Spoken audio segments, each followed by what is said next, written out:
So the other night I noticed that I watch less and less anime as days go on. I mostly watch anime I'm inspired to make a video on it, or I'm just bored out of my damn mind. Whenever people call me an otaku, nerd, never really liked it. So otaku can mean an obsession that you have that basically consumes you. So for example, if someone calls you a book otaku, all you do is consume books, and you're obsessed with books. If someone says you're a car otaku, the main thing you talk about is cars. So when I hear the word otaku, I don't really think of anything positive with it because otaku here kind of means like nerd or geek. But that's the thing. When you call someone a nerd or geek, it's not a compliment. It's like saying, wow, you're all about this one thing. So you say someone's a geek and all they do is read comics, that's all you're saying they do. They're a nerd for comic books. If you say someone's a nerd and all they do is play video games, it's like saying that's the only thing they can do. Play video games. They don't have a life outside of their interest. That's why I don't like people using that word. I know why they use it, but it never sit right with me. I don't really identify with that. But you call me, a geek or someone that likes video games. It just sounds better to me. Because here's the thing. Obviously, I know why people say that word. Oh, if you see another fan of anime, you can call them otaku because you're just trying to say you're also obsessed with anime. But I never saw myself as obsessed with anime unless you're talking about me in high school and the beginning of college, because then I was really about that life. I remember spending most of my days in high school in the library reading the manga collection. Fairy Tail, One Piece, Bleach, Naruto, you name it. And then I'd go on the computers on YouTube and watch anime. And people saw me and be like, wow, damn, you really about this anime life. You out here spend your free time watching anime. I'm like, yeah, that's what I'm doing. Same thing in college. I'm waiting for a class to start. I'd watch some anime on my Verve or Crunchyroll at the time. So yeah, I can get why people at that time would call me that. If I get called that now, oh, you're a otaku. Oh, you must really like anime. It's like, nah, it's not really the conversation starter you think it is. Because hear me out. Imagine, for example, you're like a celebrity, and I don't know, you got like a t-shirt with their name on it or their face on it, and someone sees you wearing that t-shirt, and like, wow, you must be a stan. You might be happy, but you also may think, wow, I'm a stan? Stans are basically like fans to the next level. They're obsessed with celebrity, like everything about them, their whole backstory, all their interests, like the back of their hand. I say stan ironically, like I stan JoJo Part 4. That's the joke. I don't literally mean it like, oh my gosh, I'm so obsessed with it, I have to watch it every single day. But anyways, at first I was like, why does that bother me now? But back then it didn't. I think it's because the culture has changed. Nowadays, almost everybody and mama likes anime. You can easily find an anime fan at any nook and cranny. To say Naruto, Dragon Ball, One Piece, people probably know what you're talking about for the most part. But what bothers me a lot of times is now the fandom, it's always been weird, but it's getting weirder. It's like there's a clear divide. There's people on one side where they're obsessed with anime. They want to talk about it positively. If you say the show is mid, it's meh, it's not that good, people are like, no, stop being so negative. Don't talk about stuff you don't enjoy. Which is a fair critique or whatever, but in the point of a fan, being able to talk about the stuff you do and don't like, about the thing you like or you're interested in. So I thought it worked, but I guess everyone has different definitions of what it means to be a fan. On the other side, we have people who criticize literally every manga that exists, minus their favorite. And even if they do criticize their favorite, it's always a little too harsh for my taste. I want to see more of the middle ground. I know it exists, but it's hard to find online and in real life. In college, I remember people talk about One Piece and how awesome it is, or they would say it's overhyped, or they would just say they don't like it. There's barely in between where it's like, I do like One Piece, but I'd rather binge it after a couple of chapters drop, or I'll wait for an entire arc to be done and then I'll read it again. I've seen it online, but not in person. And what inspired me to make this video was the whole idea that it's kind of like a rite of passage that as you get older, you're supposed to grow out of your otaku ways and find real hobbies. Stuff to do like, I don't know, sports, actual useful hobby. I don't know why I say useful hobby like that. I understand in society, no problem with nerd culture, especially if it's anime and manga, is that you're wasting time and money on fiction instead of doing something productive. But think about it like this. You only get one life to live, why not do it on something you enjoy? And there's no right or wrong way to enjoy a hobby if you really think about it. There's no guidebook or rubric to, oh, this is how you know you're a good anime fan or you're a bad anime fan. It's really just up to interpretation. But the one thing I always find funny, as most of my life when you said you like anime and manga, people look at you like, damn, why you like this? You can't find other things to do? And then you explain to them, oh, I just like it because it's the same way you can really like Marvel or DC, and I'm not judging you because you just like it, and it's something you look forward to. And they say, oh, but it's different. How's it any different than liking comic books, liking music, being obsessed with a YouTube channel? It's like the same thing. That one thing, it means a lot to you because maybe it came to you during your worst moments, and now whenever you're sad or feeling down, you just look at it again and it cheers you up. Or maybe you got through a hard breakup, and now whenever you read a certain manga or a certain panel, you feel motivated. That's the whole point. So if I describe how manga and anime felt to me in high school and college, it was kind of like a main course. It was a big part of my day.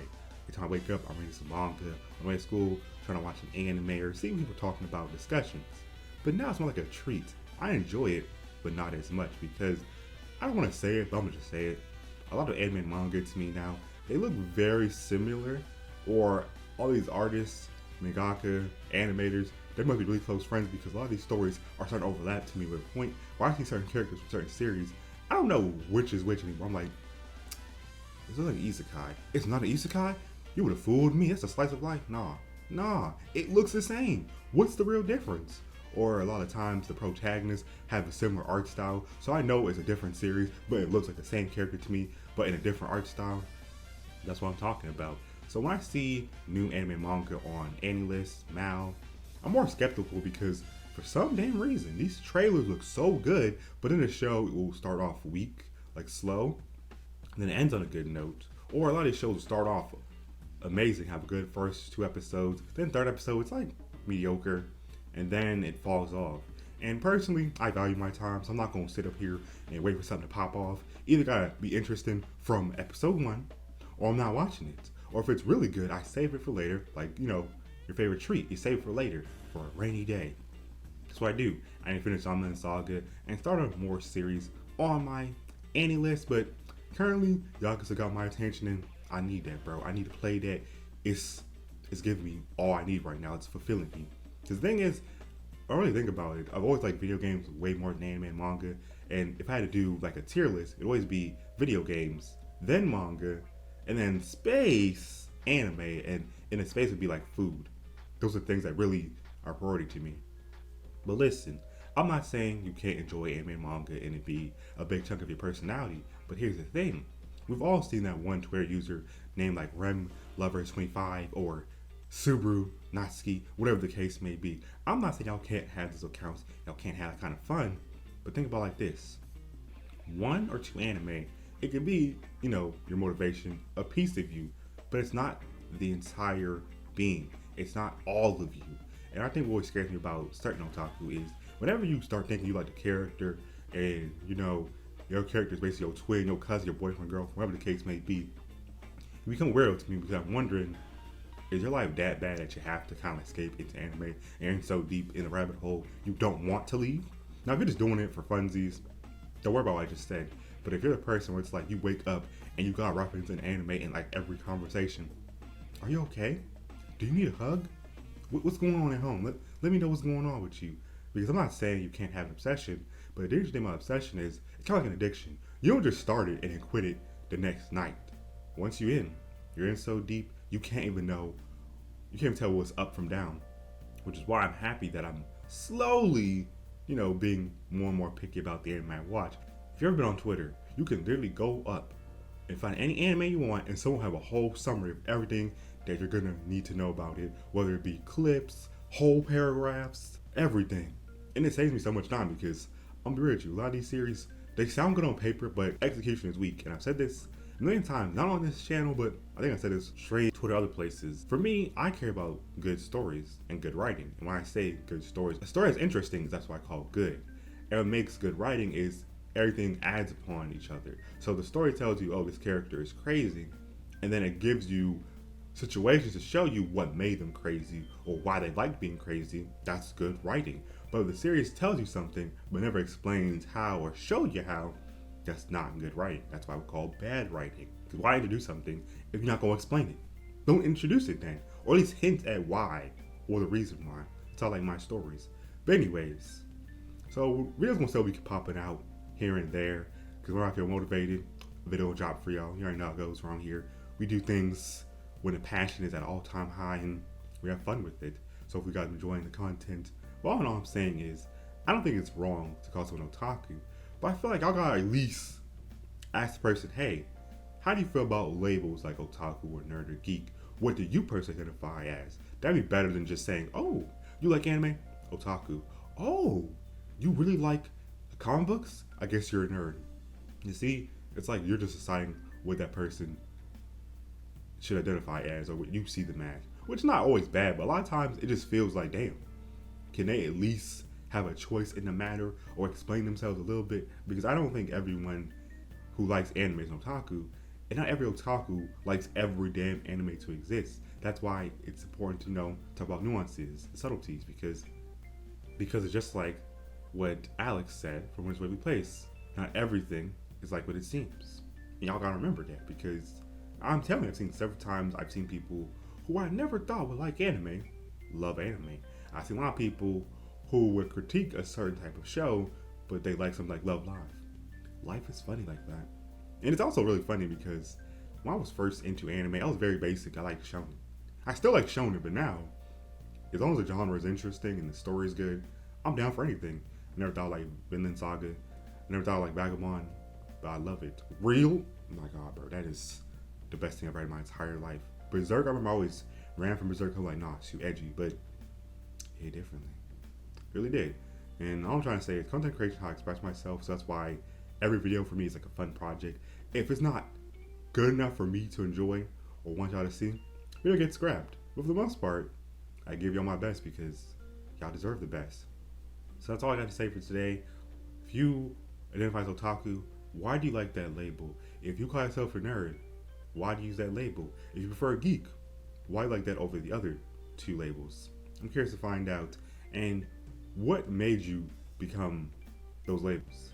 For me personally, I really got into anime because at the time I liked cartoons like Teen Titans, but where I saw like reality TV shows or all these shows about crime and investigation, I didn't feel any attachment towards it because they were all like the same show with a slightly different setting. They were almost always in New York, Chicago, or some dangerous part of the world in America.